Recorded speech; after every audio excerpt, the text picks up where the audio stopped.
Michael Saylor, founder of MicroStrategy, recently spoke at the Atlas Society Gala in Malibu, California. He raised an interesting topic there, talking about the centralization of power by large corporations and governments, and about the enslavement of the individual. Welcome to my channel, Time for Bitcoin. Our story is about the struggle of the individual against the collective and their gripping. And when I first read Atlas Shrugged, I couldn't put the book down. It became a 12 and then a 14 and then a 16-hour day exercise. Human nature doesn't change. That struggle existed 100,000 years ago. That struggle exists today. What does change is technology. 100,000 years ago, an enraged human being could maybe kill 10 other people. And today, an enraged human being can kill 100 million people. And so as technology advances, our thoughts about ethics and morality and technology and civility have to evolve. We struggle with the challenge of authority. You know, Lord Acton said, absolute power corrupts absolutely. And the only difference between absolute power today and absolute power 10,000 years ago is today we have a company that listens to everything a billion people say. We have another company that answers the questions that 4 billion people ask. We have companies that deliver the food and all of the goods that you need to survive to hundreds of millions of people.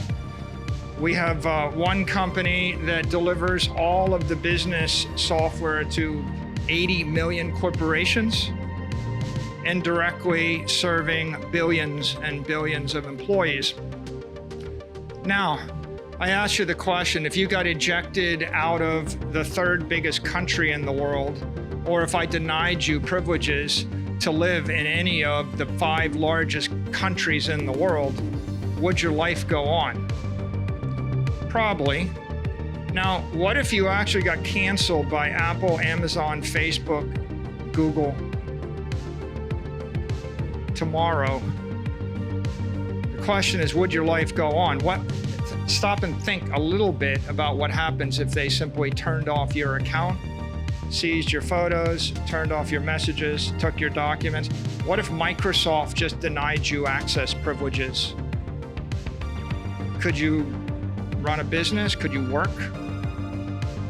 It's a big question. We've never had, I used to make the joke, Apple's the most valuable company in the world because there's never been a company in the world as valuable as Apple. It legitimately is the most valuable because it can change the lives of 1 billion people over the weekend by shipping some electricity. And that is not something we struggle with 100 years ago. So the question really is, what happens if this goes on? Companies get bigger, we got big tech, governments get bigger. As the companies get bigger, when the company serves 3 billion people, then that means one bureaucrat can make one phone call to that company and potentially turn off all of the information flowing to all 3 billion people over the weekend, right? This is it's a new idea, and it's a disturbing idea. The story of Atlas Shrugged is the story of individuals struggling against the collective, and eventually they realize it's a corrupt and a rigged game, and they can't succeed at it. And the solution that John Galt offers is to withdraw from the corrupt economy. So should we follow John Galt's example? Should we just withdraw from a corrupt economy? Can we? Well, obviously we haven't. And that is the challenge we face today. There's no point in going on strike unless you've formed a union first. Bitcoin is a union.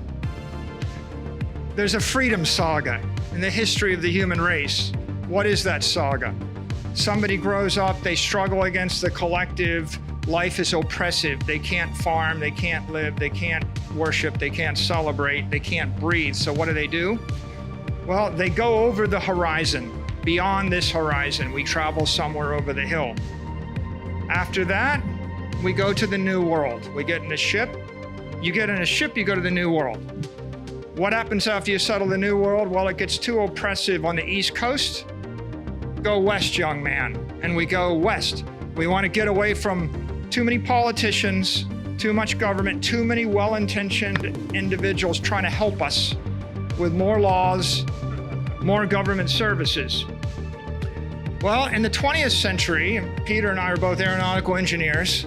We read every science fiction writer, and the great romantic science fiction tomes from Heinlein, etc., were all about Earth is too crowded.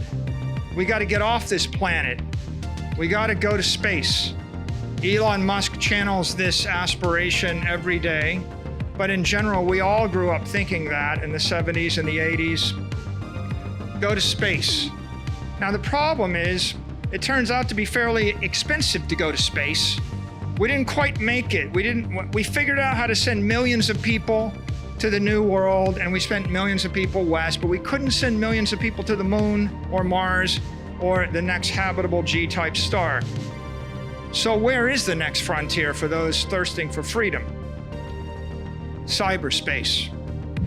And here, I pause and I ask you to, like Steve Jobs said, think different. Thinking conventionally will get you killed. If you want to win, you need to think unconventionally. We have to embrace new paradigms. In the 21st century, you can choose where to locate your body, your friends and family.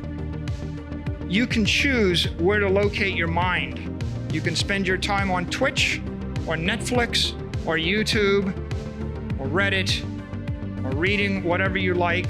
There's infinite. You can be wherever you want to be, with any group you want to be in cyberspace, in your head. You can also choose where to locate your business, your P&L. Where do you generate cash flow in order to pay your expenses? You want that to be a streaming YouTube channel? You want that to be a bakery on Venice Beach? You choose. There are consequences. And finally, you can choose where to place your wealth. That is, what will your bank be? How will you store your life savings? Every dime that you earn this year will be stored where? You don't have to work where you live, and you don't have to think where you live, and you don't have to store. If you live in Venezuela and you make money in Bolivar, or if you live in Argentina and you're making pesos, you don't have to save your pesos in an Argentine bank. You could choose to place your wealth in a different location than your business interests, while your mind is in one place and your body is in another. The idea of crypto, or the great achievement of Satoshi Nakamoto, is the concept of creating a truly decentralized network, giving it to billions of people, allowing people to in a decentralized way, protect that network, support that network, serve that network, benefit from that network, transcending the constraints of a CEO, a corporation, a country, a city, a company. What if we could create something which is truly utilitarian, egalitarian, economically and philosophically empowering computer network, created on the strength of the power of cryptography? And cryptography is a machine with a mechanical advantage. Instead of a Roman construction crane with 180 to 1 mechanical advantage that lets you move a one-ton block with your hands, we're talking about cryptography where it becomes billions or trillions of times harder to break the code than it is to create the code. It's a trillion to 1 advantage. It's a quadrillion to 1 advantage. If you can create a mechanical advantage in cyberspace, then you can create something which is going to transcend and beyond the reach of the collective. And you finally have a tool with which to fight back. This is the end of part 1. Soon on this channel, you will find a part 2 of that speech, so please subscribe to stay posted. Thank you for watching.